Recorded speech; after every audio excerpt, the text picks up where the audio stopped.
Mga igsuon, murag dili pa man siguro ulahi ang tanan, gusto kong timbaya sa tanang katawhan sa tibuok kalibutan ug usa ka malipayon ug makahuluganon nga Pasko sa pagkatawo sa atong Ginoo.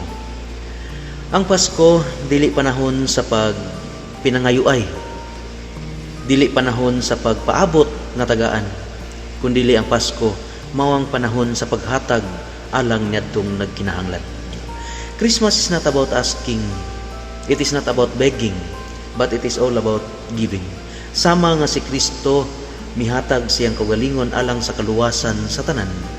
Mamahimo unta pud ta nga instrumento alang sa kaluwasan sa tuang mga kaigsuonan.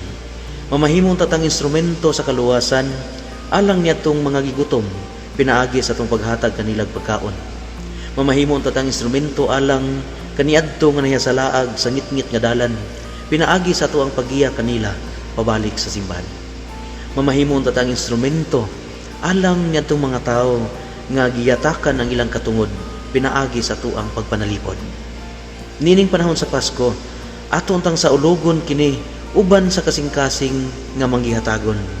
Sama nga si Kristo mihatag sa iyang kaugalingon ug atong hinumduman nga mas maayo nga kitay muhatag kaysa kitay hatagan, kay lahi ang kalipay kung kitay mutabang kaysa kitay tabangan.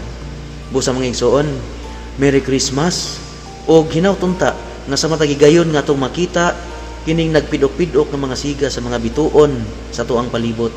Sa matagigayon nga ito ang madungog ang dambana sa itong mga simbahan o sa matagigayon nga itong madungog ang mananoy nga tingog sa mga kabataan nga nanaygon.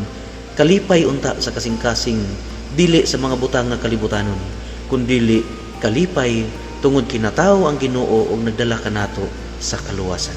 Busa sa makausapa, malipayon og makahuluganon nga Pasko igsoon.